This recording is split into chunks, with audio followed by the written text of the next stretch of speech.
فنان بيشتغل كل حياته ليوقف على المسرح وينجح فيه.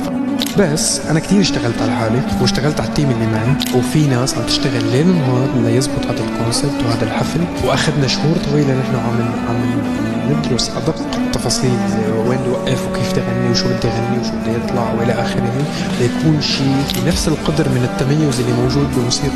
ولازم اول حفله تكون مميزه. انا صرت جاهز معنويا ونفسيا.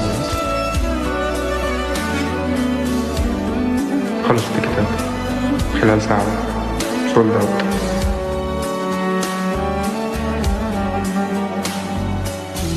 عملنا أول حفلة، نجاح